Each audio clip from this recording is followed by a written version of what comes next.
Ulo, ay kuya. Relax lang, relax lang. Sir, Ma'am, relax. Relax ako, relax ako.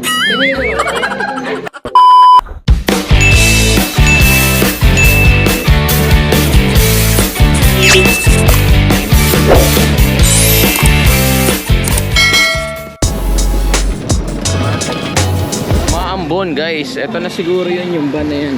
Dito na kami sa first destination. Baclayon. So eto yun, parang old church. Yan siya. Kita nyo lang dito, ayan guys, very old na talaga itong church na ito. Meron silang museum dito, pero pag pumunta kayo sa loob ng museum guys, may bayad siya. Pero kung iikot lang kayo dito sa church, wala namang bayad. Kaya lang kasi mahigpit sila sa attire. So hindi pwede yung mga naka-skirt, bawal yung mga naka-sleeveless. Museum papunta doon. Mag-stay muna kami dito mga 20 to 30 minutes kasi yung ibang mga kasama namin sa tour, siguro nagpunta sa museum, ikot-ikot muna sila. Yan yung bell. Yan yung kanilang kampana. Gando. Ito yung gando. Magpipicture muna kami dito.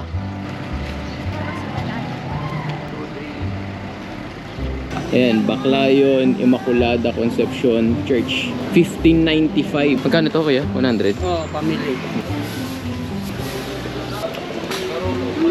Bago-bago yung panahon. Kanina wala na tapos biglang umambon ulit. Natrap kami dito kasi wala kaming dalang payong. Thank you kuya. So next stop namin guys, dito naman sa Bohol, Lemur and Butterfly Park. So dito tayo ngayon sa mga butterfly.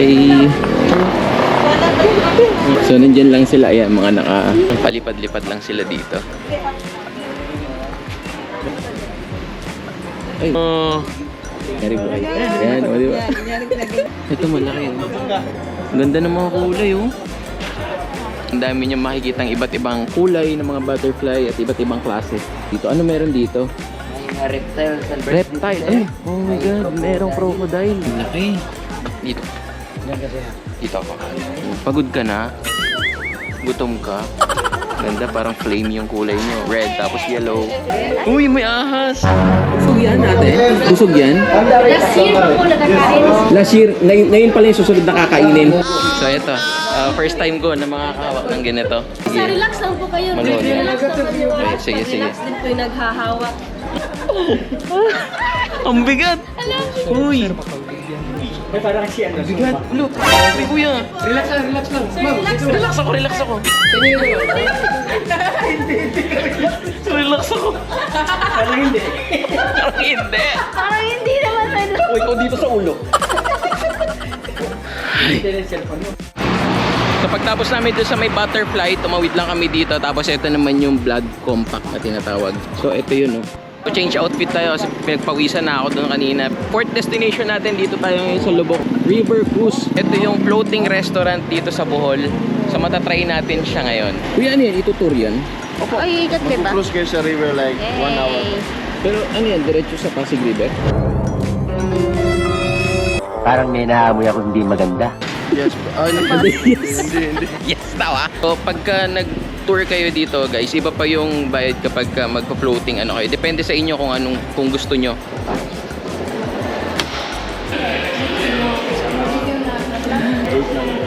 Ticket inspection. Mabuhay po. Okay, sir. Salamat. Boat number 12, proceed to gate number 1.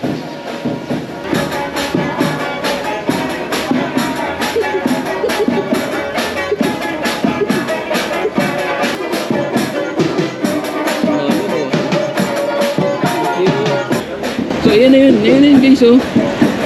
Ayan, so meron silang iba't ibang mga ano. Sakay na tayo. So merong mga seating arrangement pag nandito na kayo. Kung 12 kayo sa van, magkakahilera lang kayo.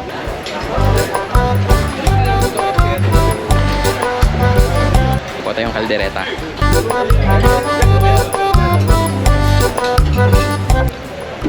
Ito na. Dahil pang kumukuha ng pagkain. Yun na, andar na tayo. Gumagalaw na. Andar na tayo.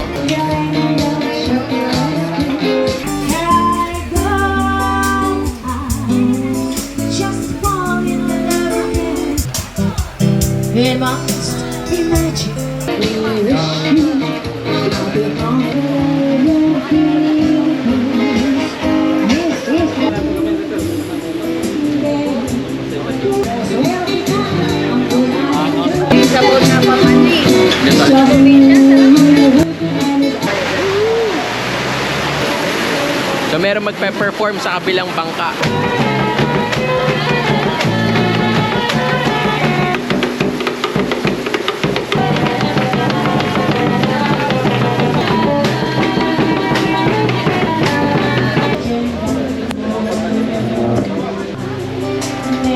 Ganda ng view.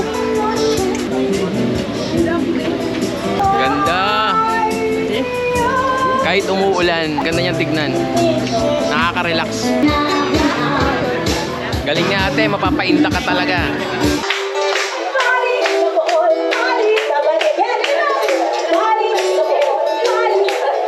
Dito na kami. Grabe, ang saya na experience dito guys. Kapag ka pumunta rin kayo dito, huwag niyong palalagpasin. May experience itong floating restaurant. Grabe, sobrang solid. Nakaka-relax, nakaka-enjoy, nakakabusog. Bye-bye! Cute. Oh, ganda. Remembrance. So, ito na. Dito tayo sa man-made forest. So, ayan siya. Ayan, so ganda oh. So, eto na guys. Tignan nyo. Dami nagki-picture dito. Pwede kayong gumit na pero ingat lang kayo kasi dumadaan yung mga sasakyan dito. Napaka-magical. Okay, 5 minutes lang mula dun sa man-made forest. Nandito naman tayo ngayon sa Bohol Tarsier Conservation Area. Tiger ba? Nakikitarsier po. Regular rate nila pagpapasok kayo dito is 170 pesos. Pag senior PWD is 136 pesos. Estudyante 160 pesos. Ito kinakain nila. Ayan o. Yung kanya-kanyang hanap ng tarsier. Hindi makita guys eh. Pakita ko sa inyo. Maliit lang talaga. Siguro yung laki niya lang para lang siya yung fist ko. Ayan. Ganyan lang siya kaliit. Ate, ano yan? Diyan lang sila. Nakapwesto. Yes po. Hindi sila umalis kahit kunyari sa gabi. Sa gabi, umalis sila. Paano sila bumabalik dyan? dyan? Kung saan bumabalik sila. Ang kusa? Territorial sila. Ang galing ano. And so pagtapos natin dun sa mga tarsier, stop natin dito sa mga souvenirs. So ayun yun yung akyatin natin oh.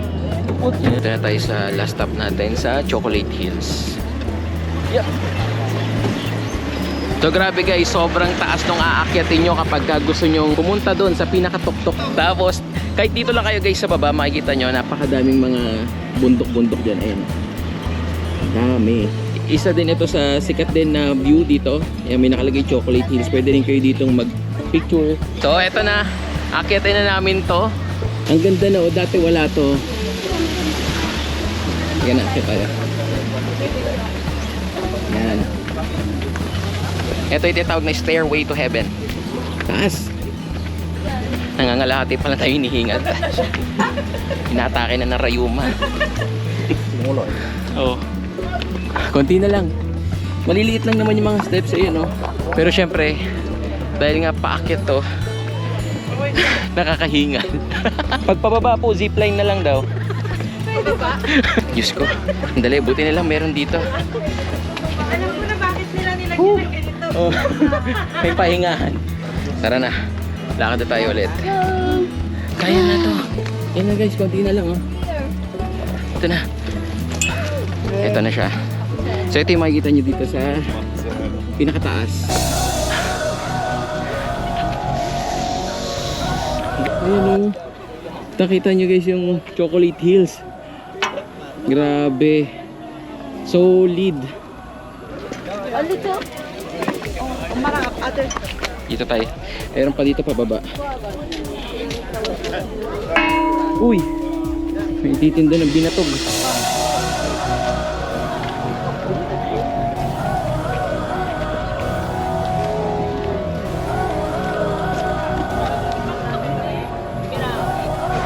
Yan, so bababa na tayo ngayon. Teka na. Mas madali na to. Kahit walang pahinga, okay lang. Is 220 steps daw to. Simula sa pinakababa hanggang dun sa pinakatuktok. 220 steps. Dito na kami. Thank you po. Well guys, sobrang sulit talaga nung tour namin, no? Kasi ang dami namin napuntahan. Kahit na umuulan, umaambon, ganyan pa bago-bago yung panahon, pero still na-enjoy pa rin namin. Ngayon, pabalik na kami ngayon sa sa hotel namin sa may Catlea. Tapos mag-check out na kami dun eh. Lilipat naman kami ulit ngayon ng another hotel sa Henan naman.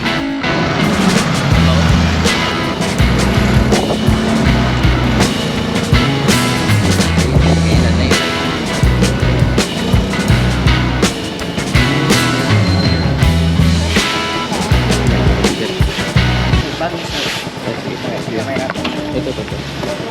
So dito na kami.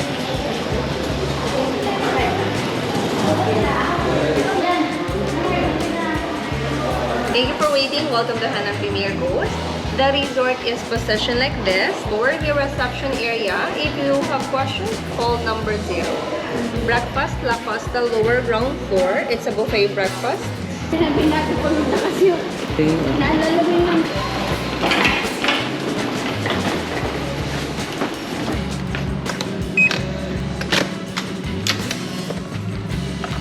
Okay guys, so dito na tayo ngayon sa Henan at gagawa natin to ng room tour. Papakita ko sa inyo kung gaano kaganda itong room na nabook namin. And so meron dito mga lagay ng mga damit, tapos lagay ng mga shoes dito. Dito naman sa kabilang side yung kanilang CR. So yan oh, merong bathtub, shower area, tapos lababo, tapos dito naman yung kanyang toilet bowl. Tapos meron din ditong vault, ayan, refrigerator nandito. Tapos guys, eto naman yung ating higaan. Ayan, grabe. Tignan nyo, napakalaki. Dalawa lang kami dito, pero ang laki. Ito. Tapos, meron din sila ditong TV. Tapos, meron din ditong parang office. O, di ba? Ang ganda. Meron din ditong couch, katabi ng bed. Ayan, kung gusto nyo muna ditong magmuni-muni, tumambay. Ayan, o. So, ito yung kanilang balcony. Tapos, ayan, o. Grabe, ang laki ng Henan. Tapos, ayun yung swimming pool sa baba. Grabe, dalawang pool pala to. Doon naman sa baba guys is meron dong beach, white sand beach. Yan, pwede din doon maligo. Hanap muna tayo dito ng pepwestuhan. Medyo mainit lang. Ito na siya. Swimming na kami guys. Eto na guys, nandito na tayo sa swimming pool.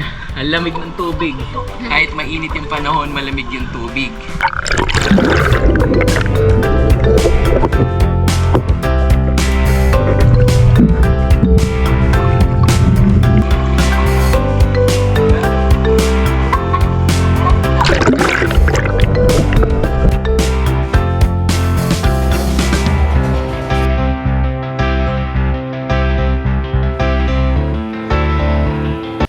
Good evening guys! Eto na, naghahanap na kami ngayon ng kakainan. Ang dami mga magagandang kainan dito. Eto yung nadaanan namin kahapon nung nagtuktok kami. Tapos nakita ko sobrang mailaw talagang nakaka-attract siya. So subukan natin yung mga pagkain nila dito. Mr. and Mrs. Thai. Tara guys, ano pa hinihintay natin? Lusubin na natin to at tikman natin kung masarap pa yung sineserve nila mga pagkain dito. Cute ng puno, tignan nyo. May live band nga. Ayan. So, masarap pang mag-chill pag ganito. So guys, yan. So ayan, dapat nakagin ito. Like to go back to the restaurant. So marami kayong mga pwedeng pagpilian dito. Maraming variants of food. Sawatika. Kapuitang kailan. Sawatika. Oo, diba? Pili tayo ng pagkain dito. Ano ba masarap dito? Tanong natin yung bestseller nila. Anong recommendation mo? Para gusto naman namin matry yung Thai food eh. Okay po. Ikaw tayo, galing ka Thai? Ay, hindi. Nagagat lang. Tain lang. Kami galing Thai eh. Oh, yan yan. Complimentary. Cropek. From Thailand. Complimentary. Ang laki guys. Tingnan niyo yung cropek nila. Lasang cropek. So ito naman yung Thai milk tea. Yan, ganda ng lagayan guys oh. Napaka-colorful din.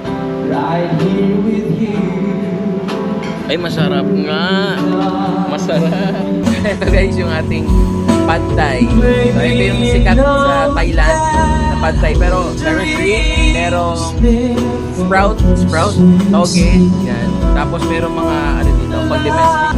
Ito hindi ko alam kung ano yung tawag dito. Pero meron siyang pork. Tapos meron mga gulay and shrimp sa ibabaw. So tingnan natin.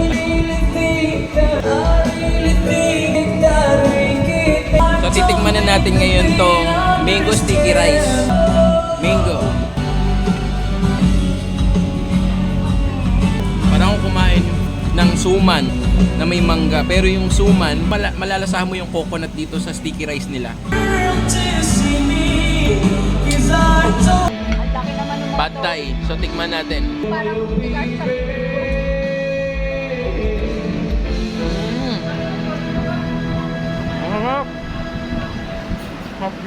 Good choice yung mga napili namin.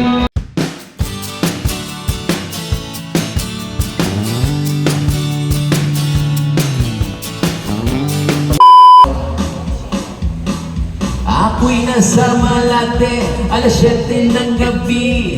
Nakilala ko tuloy itong magandang babae na nakabibigani sa aking mga mata.